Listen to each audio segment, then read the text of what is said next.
Hi everyone, welcome to Achievers Academy YouTube channel. So HPSC ने finally अपना syllabus release कर दिया है पीजीटी केमिस्ट्री की सभी पोस्ट के लिए, जिसमें कि रेस्ट ऑफ मेवात कैडर और हरियाणा कैडर की जो rest of the other districts हैं सबके लिए सिलेबस आपका आ गया है और पेपर का पैटर्न भी पता लग गया है। तो उसके अकॉर्डिंगली अब कैसे प्रिपेयर करना है उसमें डिस्कस करेंगे और पैटर्न के बारे में भी देखेंगे। प्लस साथ में HPSC ने क्या सिलेबस दिया है केमिस्ट्री सब्जेक्ट के लिए उसको भी डिटेल में एक बार चेक करने वाले हैं कि उसको कैसे किस तरह से कवर किया जा सकता है लिमिटेड टाइम के अंदर। ठीक है, तो सबसे पहले हम इसमें जो एक नोटिस आया है, ये देखो कल का ही नोटिस है, 13 दिसंबर का। तो इसके अंदर बेसिकली क्या है कि आपके पास जो पैटर्न है वो बताया गया है कि रिक्रूटमेंट टेस्ट का पैटर्न क्या हो। काफ़ी सारे कन्फ्यूजन स्टूडेंट्स को हो रही है इसमें। तो scheme and pattern of recruitment test will be as under. तो इसमें देखो यहाँ लिखा गया है कि जो टोटल नंबर ऑफ क्वेश्चंस होंगे वो आपके 150 क्वेश्चंस होंगे। Total number of MCQs will be 150, जिसमें से 100 questions will be from the concern subject. जैसे कि पीजीटी केमिस्ट्री का जो हमारा सब्जेक्ट है, तो 100 क्वेश्चंस केमिस्ट्री के रहेंगे, 100 केमिस्ट्री से। और remaining 50 questions will be from the topic of educational psychology, pedagogy, general awareness, general mental ability, comprehension, logical reasoning, analytical ability, decision making, problem solving, basic numeracy, data interpretation, and the questions related to history, geography, polity, economy, and culture of Haryana. तो हरियाणा का culture, history, geography, polity, economy से questions बनेंगे आपके। तो 50 number का general section है, 100 number का subject specific है। टाइम जो इसमें देंगे वो 150 क्वेश्चंस के लिए 150 मिनट्स हैं। All questions carry equal marks. 5 options रहेंगे जो कि सीईटी में और सब में अभी आ ही रहा है कि fifth option will be meant for the situation where a candidate intend to leave the question unattempted. So negative marking भी है। ठीक है, एचपीएससी पेपर लेता है तो 1/4 नेगेटिव मार्किंग रहता है। 1/4 marks will be deducted for each wrong answer. अब यहाँ ये बताया गया है कि पेपर बाइलिंगुअल होगा। तो जो स्टूडेंट्स हिंदी में प्रिपेयर कर रहे हैं अपना करते रहिए प्रिपेयर, आपके लिए लैंग्वेज में पेपर रहेगा आपका। इसमें इंटरव्यू भी होगा। इन पोस्ट में पहली बार इंटरव्यू आया गया है। तो 87.5% का जो क्राइटेरिया है वो रिटन टेस्ट के मार्क्स 87% काउंट होंगे और इंटरव्यू 12.5% मार्क्स का आपका इंटरव्यू होगा। ठीक है, तो एक कैंडिडेट को मतलब किसी भी कैंडिडेट को इंटरव्यू की कॉल के लिए 50% मार्क्स लेने जरूरी हैं। 50% से कम मार्क्स जनरल कैटेगरी में और 45% से कम मार्क्स रिजर्व कैटेगरी में अगर आपके होंगे तो इंटरव्यू के लिए कॉल नहीं आएगा। ठीक है, तो वो उसमें मिनिमम एक क्राइटेरिया भी रखा है कि 50% और 45% मार्क्स का। जो इसमें इंटरव्यू के लिए बताया गया है वो ये बताया है कि आपके पास maximum of 2 times the number of vacancies will be called for interview. तो 2 गुना कैंडिडेट को वो इंटरव्यू के लिए बुलाएंगे। बाकी जो एक और नोटिस पहले एडवर्टाइजमेंट में दिया था कि जो एग्जाम की डेट है वो सेकेंड और third week of February, second third week of February बोला था, सेकेंड वीक और थर्ड वीक ऑफ फरवरी। तो अपना एग्ज़ाम की तैयारी आप उसी के अकॉर्डिंगली करते रहिए कि आपका जो पेपर होगा वो फैब के अकॉर्डिंग, जो आपका फैब मिड में या फैब एंड तक आपका पेपर होने के चांसेस हैं। उसकी एग्ज़ाम डेट भी जल्दी ही वो अनाउंस कर देंगे पूरा सब्जेक्ट वाइज। तो आप प्रिपेयर उसके अकॉर्डिंगली करते रहिए इसमें कि पेपर आपका फरवरी में ही होगा। जब भी आपके पास अभी 2 महीने के आसपास का तो कंप्लीट टाइम है, 15 दिसंबर से 15 जनवरी, 15 जनवरी से 15 फरवरी का। तो पेपर 15 फरवरी के बाद ही होगा एज पर द प्रीवियस जो उन्होंने एडवर्टाइजमेंट के अंदर एक टेंटेटिव डेट्स दिया था। तो अब इसमें जो सब्जेक्ट वाइज भी सब सब्जेक्ट का सिलेबस आ गया है। आप अगर किसी और सब्जेक्ट से बिलोंग करते हैं तो सिलेबस आप वहाँ देख सकते हैं, वेबसाइट पे अवेलेबल है। यहाँ हम डिस्कस करेंगे केमिस्ट्री का जो सिलेबस है। तो देखो, जो केमिस्ट्री का सिलेबस है उसके अंदर इन्होंने बेसिकली ऑलमोस्ट एनसीईआरटी ही दिया है। ठीक है, जो केमिस्ट्री का सिलेबस है, syllabus for the written examination of PGT chemistry, तो जो सिलेबस है उसके अंदर लगभग कंप्लीटली आपका एनसीईआरटी के ही टॉपिक्स हैं सारे के सारे। एक दो टॉपिक्स कम किया है। सो 11th और 12th क्लास के मिला के इन्होंने सिलेबस दिया है। डिटेल्स भी दे रखा है, जैसे कौन कौन सी यूनिट्स है वो हम देख लेते हैं।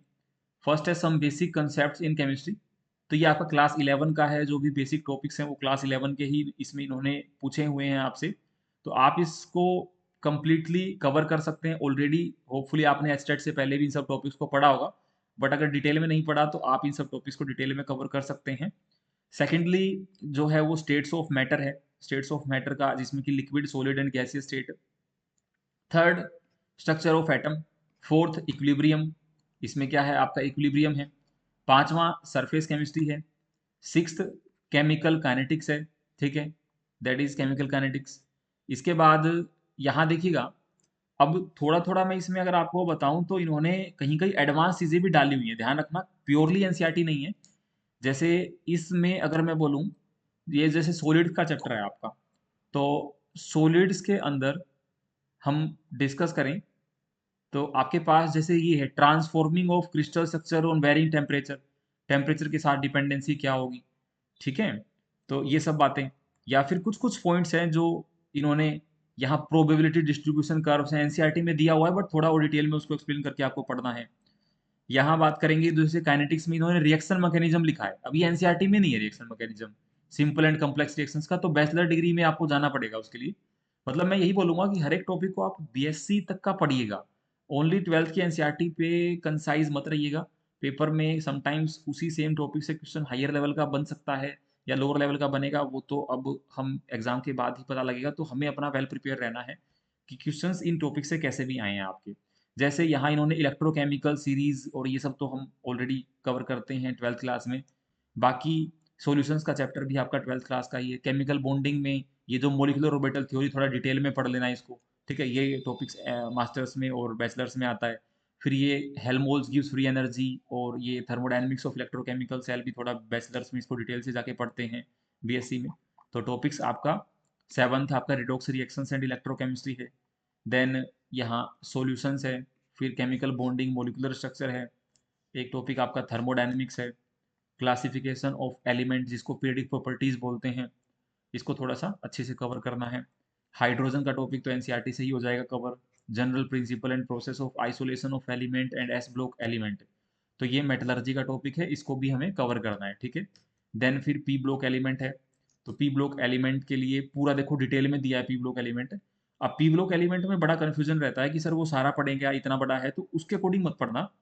मतलब जब भी आप अपना प्रिपरेशन स्टार्ट करो अभी, तो सिलेबस में जो पॉइंट्स दिए हुए हैं, जैसे सिलेबस में बोरेक्स दिया है, तो बोरेक्स को थोड़ा डिटेल में पढ़ना। बोरेक्स क्या होता है, बोरेक्स का स्ट्रक्चर क्या है, उसमें वाटर ऑफ क्रिस्टलाइजेशन कितने होते हैं, उसके ओरिजिनल स्ट्रक्चर में वाटर ऑफ क्रिस्टलाइजेशन कितने होते हैं, रिएक्शंस कैसे करता है। तो टॉपिक्स को उठा के अपना प्रिपेयर करना, ऐसे रैंडम प्रिपरेशन मत करना स्टार्ट करना कि भाई चलो एक बुक पढ़ लिया। ऐसे तो देखो, आप कोई भी बीएससी लेवल की बुक देखोगे तो उसमें पूरा पी ब्लॉक, क्या पता एक पूरी बुक पी ब्लॉक की हो, तो वो इतना हमारे पास टाइम नहीं है, मैं लिमिटेड टाइम के अंदर इसको प्रिपेयर करना है। जैसे सुडो हेलाइड्स हैं, इंटर हेलोजन कंपाउंड्स हैं, तो टॉपिक्स को टॉपिक वाइज पढ़ना है इसमें आपको, जो मतलब सब टॉपिक्स मेंशन्ड हैं सिलेबस में, तो क्वेश्चंस जनरली 99% चांस होते हैं कि उन्हीं से आएगा आपका। जैसे ऑक्सो एसिड्स लिखे हैं, तो ऑक्सो एसिड्स के स्ट्रक्चर हो गए, उसके कैसे उसके अंदर बेसिक प्रॉपर्टीज होती हैं, हाइड्राइड रिड्यूसिंग एजेंट्स होते हैं, तो वो सब आपको कवर करना है। उसके बाद 15th है D and F block element, तो ये डी एंड एफ ब्लॉक लगभग लगभग सारा एनसीईआरटी का ही दिया है। Then coordination compounds and organometallics, देखो यहाँ ऑर्गेनोमेटालिक कंपाउंड के बारे में भी इन्होंने लिख दिया है, ठीक है। अगर आप ध्यान से देखोगे, और ऑर्गेनोमेटालिक आपका एमएससी में जाके आता है, कहीं कहीं किसी किसी यूनिवर्सिटी में बीएससी पे भी होता है, ये एमएससी में जाके आता है, ठीक है, ऑर्गेनोमेटालिक्स। तो meaning of coordination compound, Werner's theory, ligands, they type, IUPAC, isomerism, bonding, ठीक है। बॉन्डिंग देखो, अब इन्होंने बॉन्डिंग इन कोऑर्डिनेशन कंपाउंड लिख दिया। कलर मैग्नेटिक स्पेक्ट्रा भी लिख दिया। अब कलर मैग्नेटिक स्पेक्ट्रा को तो हम ट्वेल्थ लेवल पे नहीं पढ़ते हैं, तो ये तो आपका बीएससी लेवल का, इवन कुछ कुछ टॉपिक्स एमएससी लेवल के टॉपिक्स भी हैं। तो ऐसा है कि सिलेबस के जो चैप्टर्स हैं वो सारे लगभग लगभग एनसीईआरटी से ही नाम उठाए गए हैं, बट उनका जो एक्सप्लेनेशन है वो आपको बीएससी लेवल तक का तो एटलीस्ट पढ़ना है, एमएससी लेवल अगर आप पढ़ने का टाइम नहीं है तो। उसके बाद जैसे कोऑर्डिनेशन कंपाउंड की स्टेबिलिटीज, देन यहाँ बायोलॉजिकल इंपोर्टेंस भी डाल दिया इन्होंने। बायोलॉजिकल इंपोर्टेंस का मतलब है कि बायो इनऑर्गेनिक से भी कुछ आ सकता है, समझ रहे हो, बायो इनऑर्गेनिक का भी साथ में पोर्शन रख दिया है। Metal carbonyls, preparation, properties, bonding, organometallic compound and there classification. तो ऑर्गेनोमेटालिक कंपाउंड डाला मतलब कि इन्होंने ऑर्गेनोमेटालिक कंपाउंड्स की पूरी ही केमिस्ट्री की बात कर ली है, तो ओएमसी आपके सिलेबस में है, तो ओएमसी को पढ़ना है, इग्नोर नहीं करना है इसको। उसके बाद 17th है organic chemistry, some basic concepts and principle and techniques. तो यहाँ ये बेसिक्स में जीओसी आ जाएगा आपका, और स्टीरियो केमिस्ट्री आ जाएगा जो कि आइसोमेरिज्म से है। फिर qualitative quantitative estimation of element और इंपीरिकल मॉलिक्यूलर फॉर्मूला से, जो कि एनालिटिकल का पार्ट है आपका। फिर यहाँ से हाइड्रोकार्बन्स में एल्कीन्स, साइक्लोएल्कीन्स, एल्कीन्स, एल्काडाइन्स। अब देखो इन्होंने ये लिख दिया ना यहाँ पे, method of preparation and chemical reaction. अब ये तो बहुत वास्ट है। जब इन्होंने केमिकल रिएक्शन लिख दिया तो यहाँ इन्होंने स्पेसिफिक तो किया नहीं बीएससी की, एमएससी की है या 12th की है, तो एटलीस्ट बीएससी तक की सारी रिएक्शंस आप इसमें रिवाइज करके जरूर जाना, ठीक है। बीएससी तक की एल्काइंस, फिर एरोमेटिक हाइड्रोकार्बन्स में इलेक्ट्रोफिलिक न्यूक्लियोफिलिक सब्स्टिट्यूशंस, तो ये करना है आपको। उसके बाद एनवायरमेंटल केमिस्ट्री में आपका बात करें तो सिंपल आपको, आप 12th क्लास के एनसीईआरटी से कर सकते हो एनवायरमेंटल केमिस्ट्री को। हेलो एल्केन्स, हेलो एरीन्स, ये सब आपको कवर करना है, ठीक है। पॉली हेलोजन कंपाउंड देखो डार्क करके स्पेसिफिकली लिखा है। उसके बाद alcohols, phenols, ether, aldehyde, ketones, carboxylics, amines containing nitrogen. तो ऑर्गेनिक तो वही है कि सारा मिक्स चलता है। पॉलीमर्स का चैप्टर दिया है तो पॉलीमर्स आपको कवर करना है अच्छे से। देन बायोमोलिक्यूल्स में बायोकेमिस्ट्री, कार्बोहाइड्रेट्स, ये सब पढ़ना है। तो ये आपका सिलेबस है जिसके अंदर 25 यूनिट्स आपकी दी गई हैं, ठीक है जी। तो सिलेबस की 25 यूनिट्स यहाँ आपको कवर, मतलब आपके सिलेबस में है जो आपको पढ़नी है। और टाइम आप मान के चलो अप्रोक्सीमेटली 50 दिन का टाइम आपके पास है, या 60 दिन का, 2 महीने के आसपास का टाइम है। देखो टाइम तो इंक्रीज भी हो सकता है, पेपर की जो पहले एडवर्टाइजमेंट में डेट दी थी तो वो आपकी वही सेकेंड और थर्ड वीक थी, बट आप उसके अकॉर्डिंगली ही प्रिपेयर करके चलो सिलेबस को। और सिलेबस में पॉइंट्स लिखे हैं तो सारे डिटेल में भी पढ़ने पड़ेंगे आपको। ओनली एनसीईआरटी से काम नहीं चलेगा, लेकिन हाँ ओनली एनसीईआरटी से आपके बेसिक्स रिवाइज हो जाएंगे, फिर आपको थोड़ा थोड़ा हायर लेवल पे जाना पड़ेगा। जैसे अगर आप प्रोटीन्स देखोगे ना, तो प्रोटीन्स में आइसोइलेक्ट्रिक पॉइंट ओनली एनसीईआरटी में नहीं है, ठीक है। उसके बाद न्यूक्लिक एसिड्स की भी काफ़ी सारी चीज़ें, हॉर्मोन्स वगैरह एनसीईआरटी में नहीं ज़्यादा मिलेंगे आपको। देन आपके प्रोटीन सिंथेसिस, आपको ट्रांसक्रिप्शन, ट्रांसलेशन, म्यूटेशन सब एनसीईआरटी में नहीं है। तो मतलब ओनली एनसीईआरटी भी नहीं है, और चैप्टर्स वही हैं सारे के सारे। तो उसको थोड़ा सा डिटेल में बीएससी लेवल पे आपको जाके पढ़ना पड़ेगा, जो भी सोर्सेज आपने फॉलो किए हैं।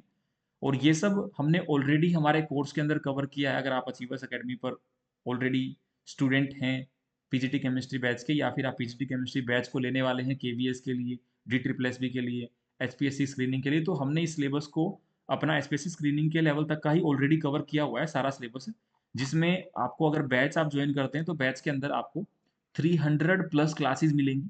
300 प्लस क्लासेस हैं जो डिटेल में पूरा सिलेबस देते हैं आपको। फिर एक्स्ट्रा कुछ नहीं पढ़ना पड़ेगा, उसी में से क्लासेस आपकी रहेंगी। एंड क्योंकि बुक पढ़ोगे तो टाइम काफ़ी लगेगा, but if you are interested in book reading then you can also refer the books, it is a good source. तो यहाँ 300 प्लस क्लासेस आपको मिलेंगी। साथ में प्रैक्टिस के क्वेश्चंस भी मिलेंगे। यहाँ जो बैच के अंदर आपका है वो प्रैक्टिस के क्वेश्चंस भी हैं, प्रैक्टिस के लिए कि हर एक टॉपिक से कैसे बन सकते हैं।